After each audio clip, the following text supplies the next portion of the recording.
You asked for it, I'm gonna bring it to you. Now, I mentioned this a few episodes ago and everyone went crazy in the comment section. You got 2,000 likes on the last video, so we're doing it. One thing I will say though is you guys are way more creative than I am, so I want you guys to comment down below for the end of the year rewards if there's anything in particular I should do. In this video right now, we're gonna pick our best starter so far this season, we're gonna pick a best reliever so far this season, and we're gonna pick a best position player so far this season. Now, I would like to go a little bit more in depth than that, but I can't seem to think of any way that we can do it, so we're just gonna name 3 award winners in this here video, and we're gonna go over all the stats for all the players that we've used, and pretty much this is just gonna be a sneak peek at what we're gonna do at the end of the season when we do our full season rewards for Pack Squads. I mean, this is the 39th Pack Squads video that I've posted. The playlist, for anyone who's seeing this video first, if you're somehow just finding this channel, head over to the playlist. If you want to binge watch these videos, this series has been amazing.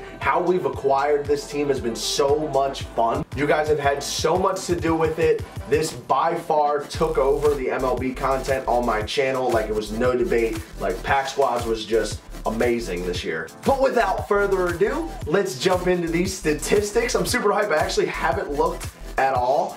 We're actually gonna do the pitchers first, so let me slide over. Let's go over these guys, man. Let's do it. First thing I'm gonna do is sort them by innings. It looks like Jacob deGrom is leading the team in innings at 45. Paxton has 39. Darvish has 36. Nolan Ryan is 31. Lance McCullers 30. Madison Bumgarner. You wanna know why Madison Bumgarner's not in my rotation?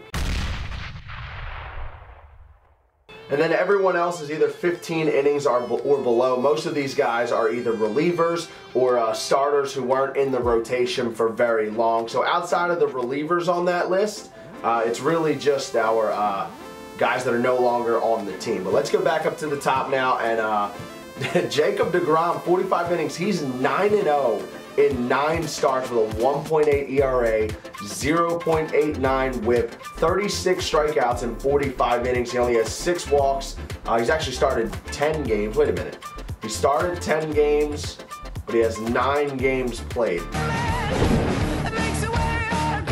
He has 1 complete game, 1 shutout. I'm assuming that they are the same.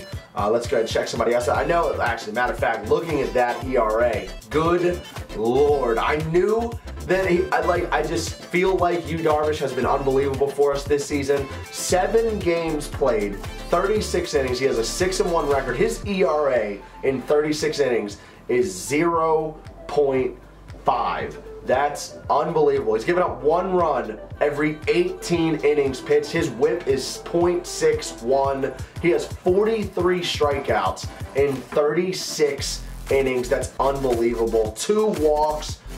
Wow, 2 complete games, 1 shutout. That's amazing. I don't know, man. I think this is kind of a runaway. Jacob deGrom, that 9-0 record, the 1.8 ERA over 45 innings looks really good, but look at that ERA. Look at that whip. He has more strikeouts in less innings. Yu Darvish, without a doubt, has been the best starter on this team so far this season. Now, I'm actually a little bit shocked that Nolan Ryan, who has only pitched in 5 games, by the way, and he's been on the team for almost 30 episodes, his ERA is 4.36. That kind of blows me away. I don't even remember. I think it was on stream. Or it might not have been on stream. I don't remember when he had to have gotten just completely shelled in like 1 or 2 games, because I know there was a 20 strikeout game in there. I think that was his 2nd start. In his 1st start, I believe we lost 1-0 because I remember being frustrated that we pitched a gem with him and we lost.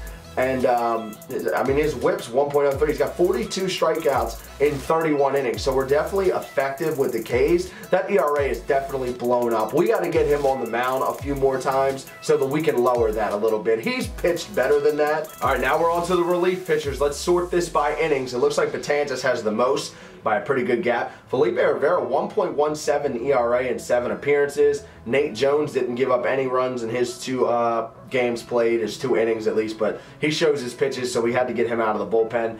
Darren O'Day, 1.23 ERA. Jake Diekman, 2.46. Vizcaíno with a 20.25. David Phelps with a 13.5. That's never good. But other than that, let's see here. What do we got? What are the saves looking like? I know Betances has the most. Okay, so Betances has 5. Wait, this doesn't have our closers in here. Let's just go to all pitchers. Never mind. It's a relief pitchers, but it didn't have our closing pitchers in there. How do we sort it? There we go. Just pitchers. Okay, that's what I'm talking about. Now we'll sort that by saves. Betances has 5. Darren O'Day, Roberto Osuna, Nate Jones, Craig Kimbrell, both versions of Craig Kimbrell, Justin Wilson, and Wifey Bombs all have 1 save. This one's a runaway, 1.59 ERA, 20 strikeouts in 11 1/3 innings. Dylan Betances has been our closer for the majority of the year. Most of the time when he comes into the game, or at least half the time when he comes into the game, it's too big of a lead for him to get a save, but he's been shut down for us all year long. Dylan Betances, the best reliever on this team so far this season. We've had some good ones though. It seems like everyone's pitching well for the most part. All the guys that I pitch with a lot. Let's get away from the starters. Let's go down here. Betances. Britton's got 10 innings. Osuna has 10 innings. It seems like all of our arms that we use have an ERA 2.7 is the highest from Osuna, and that's actually not bad. And he's got 12 Ks in 10 innings. That's pretty good. Whip 0.8, not bad. We've definitely pitched really well, but now it's on to the batters, the position players. Now, this one I already know before I look at it. You probably already know too. Our best position player, without a doubt, I already know it's going to be the Bull. We'll sort this by plate appearances. You already know it's going to be Chuck Nasty. He's played in 51 games, which is more games than anyone else by a 8-game margin over Carlos Correa. Seager's in 3rd. But look at this, man. 34 runs, that's the best by 13. 56 hits is 18 more than Corey Seager in 2nd place, although that's not bad for Seager considering he's played 14 less games. Doubles, Blackman's got 16, Seager has 12. Triples, Blackman has 4. Carew and Seager both have, wow. Rod Carew only has 28 plate appearances, 10 games, and he's got 3 triples. What's his average? Wow, Rod Carew's batting .429 for us. We got to get him in the lineup we got to keep him in the lineup. I didn't realize he was doing that well. All right, that's sick. Now we're going to go to home runs. Chuck Nasty once again has the lead with 10. RBIs, 29, has the lead again. Stolen bases, has the lead once again over Billy Hamilton, and he's 14 out of 16, which is awesome. He has no walks, though. That tells you how patient I am. I love the fact that we don't have a single batter with 10 or more strikeouts. We keep our strikeouts to a minimum on this channel, 100%. Try to hit anything in the strike zone. We have at least 1 strikeout with everyone, though. All right, let's check these averages out. Most of these guys up towards the top didn't play in very many games. Willie Myers played for us for a while. He played in 13 games and batted .470. It sucks that they lowered his stats down and we had to take him off of the team because he used to rake for us when we first started this series. Michael Conforto, we used him on stream once in 3 games. And he actually hit a couple dingers, if I'm not mistaken. He hit 3 home runs in 1 stream, 3 home runs in 3 games. That dude against right-handed pitching is unbelievable. .429 average, which is the same as Rod Carew, .429. Cal Ripken's got a .400 average, same as Benintendi.